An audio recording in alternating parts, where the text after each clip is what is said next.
Hello guys, welcome to Dev Organics. So உங்கள் எல்லாருக்குமே தெரியும், நாங்கள் தேவ் ஆர்கானிக்ஸில் ஆர்கானிக் ஹேர் ஆயில் ஒன்று லான்ச் பண்ண போகிறோன்னு. ஸோ அதோட குட்டி ஷார்ட் ஸ்டோரி, அது எப்படி உருவாக்கணும், எப்படி உருவாச்சுன்றதை நான் சொல்கிறேன். ஃபியூ இயர்ஸ் பேக், சில வருஷங்களுக்கு முன்னாடி எங்கள் ஃபேமிலியில் நிறைய பேருக்கு ஹேர் லாஸ்ன்ற ப்ராப்ளம் மேஜர் ப்ராப்ளமாகவே இருந்துச்சு. அது எதனாலன்னு ரிசர்ச் பண்ணப்போ கிளைமேட்டிக் சேஞ்சஸால் இருக்கலாம், மெடிக்கல் கண்டிஷன்ஸ்னால இருக்கலாம், ஏன் ஈவன் போஸ்ட்மார்ட்டம் ஹேர் லாஸ்னால கூட இருக்கலாம்.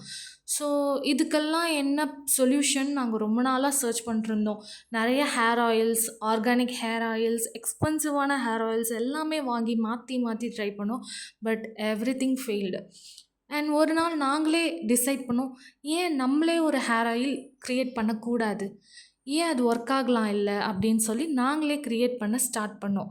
நாங்கள் நிறைய மூலிகை ஹெர்ப்ஸ் எல்லாமே வச்சு ட்ரெடிஷ்னலான மெத்தடில் நிறைய ட்ரை பண்ணி பார்த்தோம். பட் எதுவுமே ஒர்க் ஆகலை. ஆனால் ஒன் டே எங்களுக்கு மேஜிக் மாதிரி ஒரு ஹேர் ஆயில் கிடச்சிச்சு. நாங்களே எங்கள் கையால் ஹோம்மேடாக ட்ரெடிஷ்னலான இன்க்ரீடியன்ட்ஸ் வச்சு க்ரியேட் பண்ணோம். அண்ட் அது சூப்பராக ஒர்க் ஆச்சு. அண்ட் அதுலேருந்து இப்போ வரைக்கும் 5 இயர்ஸாக நாங்கள் எல்லாருமே அந்த ஹேர் ஆயில் மட்டும்தான் யூஸ் பண்ணிகிட்ருக்கோம். இதனால் எங்களுக்கு no more hair fall and எங்களோட ஹேர் டென்சிட்டி முன்னை விட ரொம்ப அதிகமாகவே ஆயிருக்கு. ஏன் எங்களோட ரிலேட்டிவ்ஸ் கூட நாங்கள் இந்த ஹேர் ஆயில் க்ரியேட் பண்ணி கொடுத்துருக்கோம். அவங்களோட ரிசல்ட் எல்லாமே மேஜிக் மாதிரி இருக்குதுன்னு சொன்னாங்க.